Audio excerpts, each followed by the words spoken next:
Assalamualaikum warahmatullahi wabarakatuh. Selamat pagi anak-anak. Apa kabarnya hari ini? Mudah-mudahan kalian selalu dalam keadaan sehat dan tidak kurang sesuatu apa.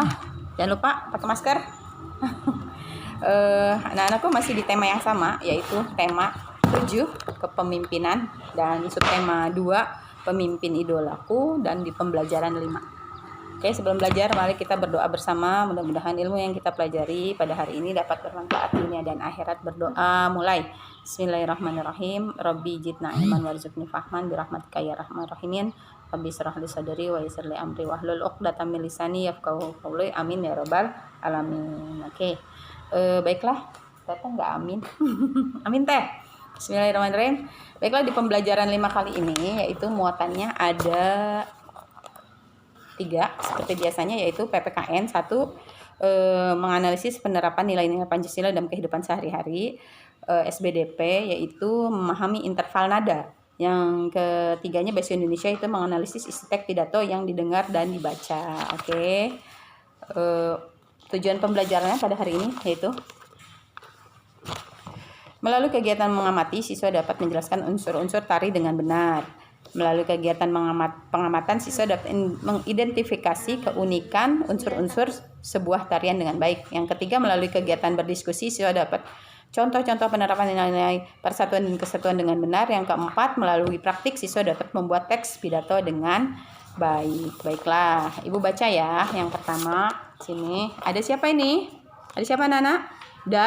Dayu. Oke, kita baca bersama. Nah, di sini sekarang Ibu ditemani kakak-kakak dengan protokol kesehatan, tentunya pakai masker. Ibu jaga jarak bersama 2 orang, dan di depan Ibu ada 1 orang. Apakah menjaga persatuan dan kesatuan hanya bertugas pemimpin saja? Apa yang dapat kita lakukan untuk meningkatkan persatuan dan kesatuan? Kemarin kamu sudah membaca tentang kisah Sudin yang berangkat ke kota untuk mengikuti lomba pidato. Sudin harus berada di kota tersebut selama beberapa hari. Perlombaan berlangsung selama 3 hari. Panitia kegiatan telah menyediakan penginapan untuk seluruh peserta. Di malam pertama, Sudin harus mengikuti acara budaya yang digelar di sebuah ruangan besar. Sudin bertemu dengan beberapa siswa se-Indonesia. Sudin takjub karena mereka membawa kesenian yang beragam. Lanjut baca, Teteh. 2 orang peserta menampilkan tari daerah secara berpasangan. Mereka menampilkan tari piring. Sudin memperhatikan dengan cermat penampilan kedua penari. Sudin memperhatikan keunikan dari tari piring yang dipertunjukkan. Tari piring berasal dari Sumatera Barat. Dalam melakukan gerakan, penarian menggunakan piring sebagai properti tari. Piring diletakkan pada telapak tangan lalu digerakkan ke berbagai arah tanpa jatuh. Inilah keunikan tari piring. Keunikan lain adalah penari melakukan gerakan di atas pecahan piring tanpa terlihat sakit dan tetap menari dengan lincah. Oke. Tadi halaman 91, sekarang lanjut ke halaman 92. Ibu baca ya, di sini ada Melani yang cantik. Pertunjukan tari terdiri atas beberapa unsur. Tari, keunikan suatu tarian akibat dari keunikan unsur-unsur tari. Itu dibandingkan tari lainnya. Apa saja unsur-unsur tari itu? Ayo membaca. Bacalah teks berikut tentang unsur tari. Baik, Teh baca, Teh. Unsur tari. Dalam tarian terdapat berbagai unsur yang saling mendukung sehingga memunculkan perpaduan yang harmonis. Keharmonisan itu akan membuat sajian tari menjadi indah dan menarik. Unsur tari terdiri atas gerak, busana, tata rias, properti, dan iringan. 1. Gerak. Gerak tari adalah serangkaian gerakan indah dari anggota tubuh yang dapat dinikmati oleh orang lain. Gerak tari diperagakan berdasarkan ruang, waktu, dan tenaga. Ciri khas gerak tari setiap daerah di Indonesia berbeda-beda. Gerak tari terbagi atas 2 macam, yaitu gerak murni dan gerak maknawi. Gerak tari murni yaitu gerak yang tidak mengandung arti tetapi tetap mementingkan keindahan. Sebaliknya, gerak tari maknawi mempunyai arti tertentu. Baiklah. Lanjut ke halaman berikutnya. Berikutnya yang kedua, tata busana. Tata busana tari meliputi semua pakaian yang dikenakan penari saat mempertunjukkan suatu karya tari di atas pentas. Yang berikutnya yang ketiga, tata rias. Dalam mempertunjukkan suatu tarian, penari harus merias wajahnya. Yang keempat, iringan tari. Iringan tari merupakan bunyi-bunyian untuk mendukung suasana penampilan tari. Yang kelima, properti tari. Properti tari meliputi semua alat yang digunakan oleh penari dalam melakukan gerakan tari. Berikutnya yang keenam, tempat pertunjukan. Seni tari memerlukan tempat untuk mempertunjukkannya. Tempat pertunjukan tari biasanya disebut panggung. Oke, baiklah. Berikutnya adalah ayo membaca. Lihatlah sebuah video tari daerah yang dilakukan secara berpasangan. Halaman 94 ya, 94. Yang keduanya, perhatikan keunikan unsur-unsur tersebut. Yang berikutnya, tuliskan hasil pengamatanmu lalu bacakan di depan temanmu. Kumpulkan tulisanmu kepada bapak ibu gurumu. Berikutnya adalah ayo berdiskusi.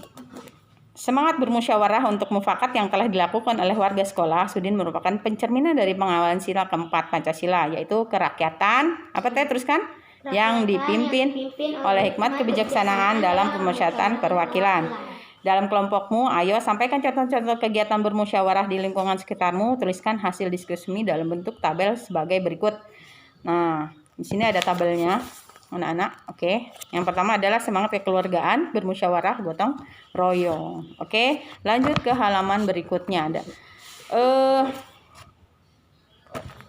Dalam kehidupanmu di sekolah, musyawarah sangatlah penting. Kalian bermusyawarah dalam berbagai kegiatan, namun ada kalanya kalian tidak dapat melakukan musyawarah. Salah satunya ketika kalian mengerjakan tes atau ujian. Didiskusikanlah dengan kelompokmu tentang kegiatan-kegiatan yang dapat dilakukan dengan musyawarah dan kegiatan-kegiatan yang harus dikerjakan sendiri. Tulislah hasilnya dalam bentuk tabel sebagai berikut.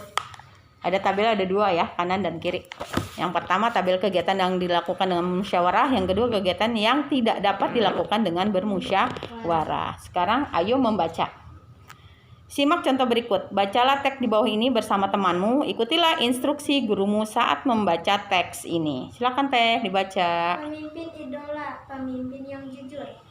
Ida, teman sebangkuku, mungil, berkulit hitam manis, tidak banyak bicara dan pandai. Ia seorang anak yang sederhana. Ayahnya sudah lama meninggal. Ia hidup bersama ibu dan adiknya. Dia anak yang sangat pandai, nilai-nilainya yang selalu bagus memberinya kesempatan meneruskan sekolah tanpa biaya. Semua buku pelajaran dan perlengkapan ditanggung oleh sekolah. Ida tak pernah malu dengan kondisi keluarganya, bahkan ia semakin rajin belajar dan terus berprestasi. Ida juga selalu menjadi tempat bertanya jika teman-temannya mengalami kesulitan dalam pelajaran.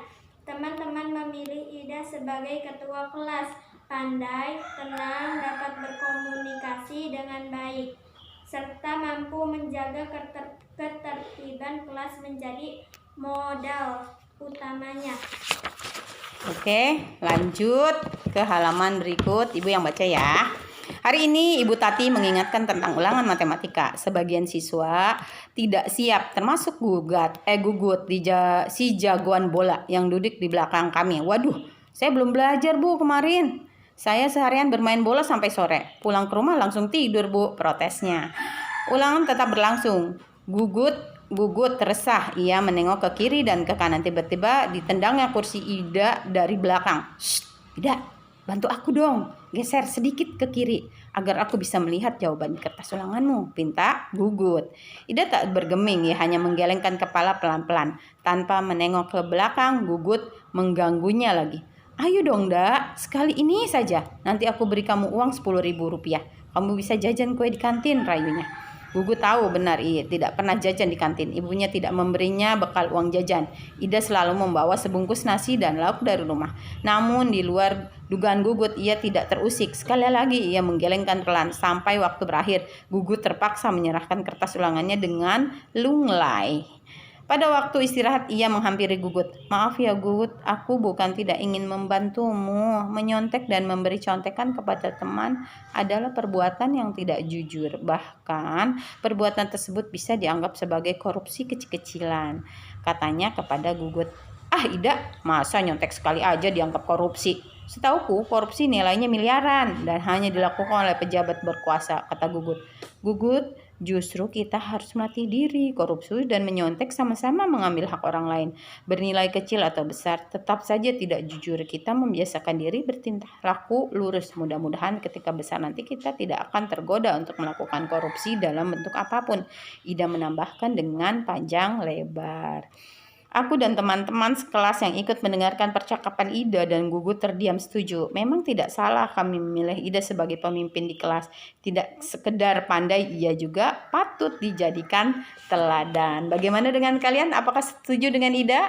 Setuju. Oke, kita lanjut halaman berikut, yaitu halaman ke-97. Buatlah pertanyaan sebanyak-banyaknya tentang cerita di atas.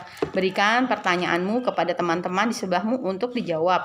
Tulislah pertanyaanmu pada tempat di bawah sini. Nah, pertanyaannya adalah siapakah Gugut atau siapakah Ida? Bagaimanakah sikap Gugut? Bagaimanakah sikap Ida? Dan apa penyelesaian daripada Ida? Dan apa hasil yang didengar oleh teman-teman Ida dan Gugut? Nah, bisa seperti itu ya. Tuliskannya. Ayo berlatih. Teks dan teman-temanmu, kamu dan teman-temanmu sudah berlatih menilai pidato sekarang. Buatlah teks pidato tentang penilaiannya bergotong royong. Gunakanlah struktur yang sudah ditentukan. Nih, di halaman ini. Ayo berlatihnya ya. Oke, teks pidato harus membuat salam pembuka tentang bergotong royong ya. Yang kedua, pendahuluan.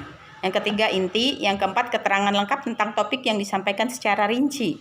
Yang kelima, penutup. Yang keenam, penyampaian rangkuman atau intisari topik yang telah disampaikan. Yang kelima yang tadi ya. Yang keenam adalah salam penutup berisi Assalamualaikum warahmatullahi wabarakatuh. Oke. Yang terakhir berikutnya halaman berikutnya. Nah, di sini ada Siti. Oke, di halaman 98. Pidatomu akan dinilai oleh temanmu pada pertemuan berikutnya. Bikin ya, nanti kalian bertiga ya. Boleh nanti salah satunya. Siapa yang menciptakan kita berbeda? Kata siapa? Siti. Apa yang membuat kita berbeda? Bagaimana kita harus menyikapi perbedaan itu? Tentunya perbedaan disikapi dengan bijak ya. Perbedaan tidak masalah selama itu tidak menghasilkan sebuah pertengkaran yang membuat kita bercerai. Perbedaan jangan dipermasalahkan. Ayo renungkan. Setelah belajar di hari ini, coba renungkan apa yang kamu pelajari hari ini. Apa pelajaran hari ini? Kejujuran yang diberikan oleh Ida sebagai ketua kelas yang tidak bergeming akan diberi uang oleh Gugut sang pemain bola. Yang berikutnya adalah tarian. Ya. Tadi teman-teman kalian telah membaca unsur-unsur tari yang itu ya, ada gerak, ada tata busana, ada tata rias, ada iringan tari, ada properti tari, ada tempat pertunjukan, dan juga semangat bermusyawarah ya. Di sini ada semangat kekeluargaan, selamat bermusyawarah, dan gotong royong. Yang ketiga ada kegiatan yang dilakukan dengan bermusyawarah, ada juga yang tidak boleh dilakukan bermusyawarah. Tadi seperti contohnya mengerjakan ulangan. Nah, yang terakhir adalah apa yang akan kamu lakukan untuk mengamalkan nilai gotong royong dalam kehidupan sehari-harimu. Nilainya adalah kebersamaan antara warga masyarakat atau warga sekolah di kelas 6 agar tercipta, kalau gotong royongnya untuk membersihkan kelas, agar tercipta lingkungan kelas yang bersih dan rapi. Mudah-mudahan kelas kami ini mewakili. Tadi kalau ada iklan di atas sana, itu kami belum sempat merapikannya, mohon maaf. Dan juga akhirnya kerjasama bersama orang tua. Ya, di sini di sekitar rumahmu banyak kegiatan. Lanjut ya, kerjasama bersama orang tua, yaitu di sini biasa. Di sekitar rumahmu banyak kegiatan yang membutuhkan gotong royong. Tanyakan kepada kedua orang tuamu kegiatan apa saja di sekitar rumahmu yang membutuhkan gotong royong. Bandingkan hasilnya dengan yang diperoleh temanmu. Oke, biasanya kegiatan gotong royong di sekitar rumah itu oleh bapak-bapak ya. Biasanya kalau nggak jumsih, kalau nggak hari Minggu ya. Karena liburnya orang tua kita biasanya hari Minggu. Dan kalau di daerah perkampungan biasanya Jumat bersih. Nah, biasanya membersihkan selokan, Terus menyacar, kalau orang kampung sini bilangnya menyacar atau membersihkan rumput yang sudah tinggi-tinggi supaya rapi. Juga menebang pohon yang mengganggu aliran listrik. Nah, seperti itulah akhirnya pembelajaran di tema 7, yaitu pembelajaran di tema 7, pembelajaran ke-5 selesai. Mudah-mudahan hari ini ada manfaatnya, dan Ibu mohon maaf atas apabila ada kesalahan. Ini teman kita yang di depan. Dadah. Dadah teh. Ya, mudah-mudahan pembelajar kita pada ini bisa bermanfaat dunia dan akhirat. Ibu ucapkan alhamdulillahirabbil alamin, dan terima kasih kepada orang tua yang telah membantu pembelajarannya anak-anak kita. Mudah-mudahan mereka menjadi walidun solihun yang bisa berguna bagi agama, masyarakat, nusa dan bangsa. Amin ya rabbal alamin. Akhirnya, assalamualaikum warahmatullahi wabarakatuh.